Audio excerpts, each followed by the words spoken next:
where do you see this gentrification process happening? Like, what's A lot of people aren't going to like the future for Brooklyn. Me being in real estate, I see where Brooklyn is going, and a lot of people are not going to like it. Where's it going? The demographic of Brooklyn is changing. In New York, where you have the, Hasidic Jew kids playing football with, the black kids. Yeah. Everybody's playing football together. Yeah. They drop their yarmulke on the floor, they're all on the same team, the black kid picks it up and still touchdown. Mm-hmm. We all still score together. That's a beautiful thing about Brooklyn. Yeah. I just rented an apartment over there, and it was a really good thing to see. The kids didn't care, they just wanted to score it. And it was like, okay, that's old school Brooklyn. Okay. And you don't think that's going to carry over in the future? We're going to be losing it block by block. It was interesting that was the line of questioning me, because I have a whole dissertation on gentrification. I could write a book about gentrification. Being a guest on the Grapevine was great for me. Here's the definition of the shoot for me. I get off the elevator and I hear this music, and I'm like, is somebody having a party on the floor? I'm like, I guess somebody's having a party somewhere, because I'm about to go shoot, so I'm figuring to be quiet. So I step in there, I see all these good-looking people. I was like, wow, what's going on here? I was like, everybody's having a good time. There's music, there's food, people moving around. Like the energy level was definitely way higher than I was anticipating, but for Sunday afternoon. But I enjoyed it with the people and having a conversation.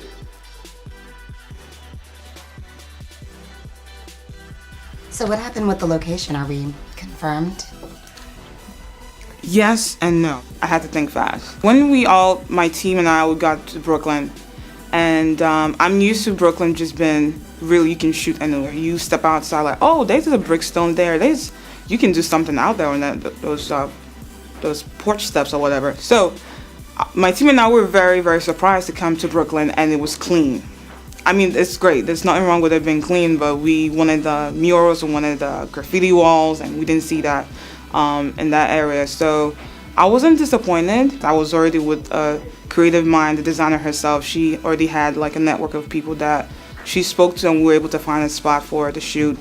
Being a first generation librarian, what was that like? Well, I was born and pretty much raised here. Most of my childhood was here, and in the United States. Okay. And my parents had accents. They wore African clothing and things like that. So whenever they came to school, as a child, when I was really little, I was embarrassed. Why are you wearing that to pick me up from school? And other kids would laugh and be like, where are you from? Why do your parents sound like that? But now, I definitely appreciate it a lot more. Right. And when I got to high school, college, I really started getting more involved in my culture and just trying to learn more about it.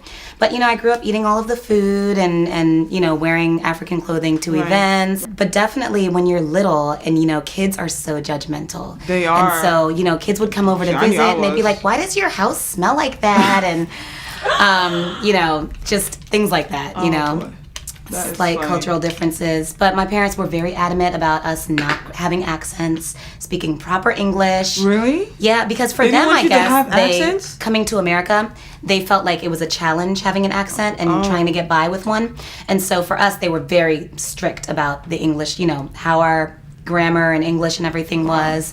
And so there are no traces of a Liberian accent in me unless I'm angry. Sometimes it'll come out. And it pops out. Or when I'm there in Liberia around all my friends. Yeah, it's funny you said, because my dad, he had one of his international trips, and he came home and was like, these kids can't speak a lick of English.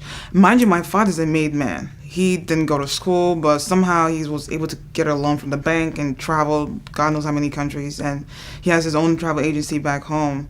So he was able to travel a lot and network with different people. And what is the international language of business? English. Right. So he came home and we were speaking broken English. We were speaking Igbo fluently. So it was just like, whoa, what's going on here? So we were in public school at the time. So he took us out of public school and put us in private schools. And I think I started private school at 8. When I was 8 years old, I couldn't speak English. It was funny. It was funny now, me laughing about it, but the first day of class, I couldn't speak English. Everyone was laughing at me, and they're like, oh my gosh, she sucks, she can't speak English. And so I made it like my life goal to speak it.